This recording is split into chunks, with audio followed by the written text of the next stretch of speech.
నా రాజధాని అమరావతి అని మహిళలు గర్వంగా చెప్పుకుంటూ ఉంటే వారిని కృష్ణంరాజు వేశ్యలతో పోల్చడం సమంజసం కాదని బీజేపీ గుంటూరు తూర్పు నియోజకవర్గ కన్వీనర్ శనిక్కల ఉమాశంకర్ ధ్వజమెత్తారు. కొత్తపేటలోని క్యాంపు కార్యాలయంలో పార్టీ నాయకులతో కలిసి ఉమాశంకర్ మాట్లాడారు. మహిళల్ని గౌరవించేలాగా పార్టీలు వ్యవహరించాలని హితో పలికారు. మహిళల్ని అగౌరవపరిచి రాజధాని ప్రతిష్టతను దిగజార్చవద్దని అన్నారు. జనసేన 6వ వార్డు ఉపాధ్యక్షురాలు హైమావతి, 6వ మండల అధ్యక్షులు పవన్, విజయశ్రీ, సురేష్ కుమార్ జైన్ తదితరులు ఈ సమావేశంలో పాల్గొన్నారు. సాక్షి న్యూస్లో వచ్చిన డిబేట్ గురించి చాలా బాధాకరంగా ఉంది. మహిళల్ని అంత చులకనగా మాట్లాడటం, ప్రతి వాళ్ళు తలెత్తుకొని నా రాజధాని అమరావతి అని చెప్తున్న తరుణంలో అమరావతిని ఇంత దారుణంగా కించపరిచే మాటలు, మహిళల్ని కించపరిచే మాటలతోటి మన ప్రజలందరి మనసు ఆవేదనకు గురవుతుంది.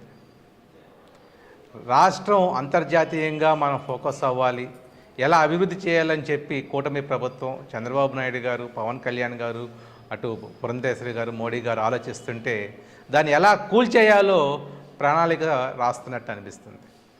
ప్రజలందరూ దీన్ని గమనించాల్సిన అవసరం ఉంది. ఎక్కడైతే స్త్రీ గౌరవించబడుతుందో అక్కడ అభివృద్ధి, సంపద చేకూరుతుంది. అలాగా మన రాజధాని మనం నిర్మించుకుంటుంటే మరి ఇలాంటి అనుచితమైన వ్యాఖ్యలతోటి ఇవాళ దాన్ని కొంగదీయాలని ప్రయత్నం చేస్తున్నారు.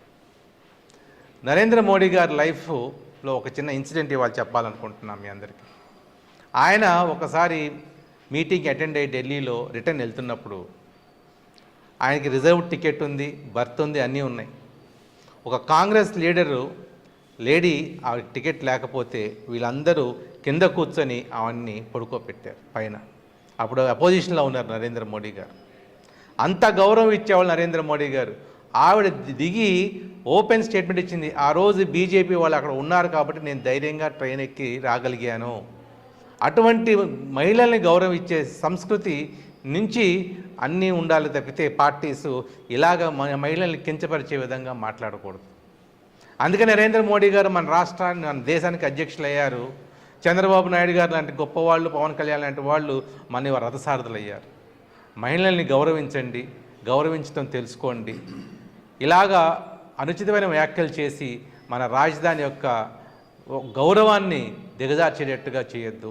ఇది యావత్ రాష్ట్రం ప్రజలందరూ కూడా ఈ యొక్క మాటలకి చాలా బాధపడుతూ గాయపడ్డారన్న సంగతి తెలుసుకొని వెంటనే దీని చర్యలు తీసుకోవాల్సిందిగా కోరుతున్నాం.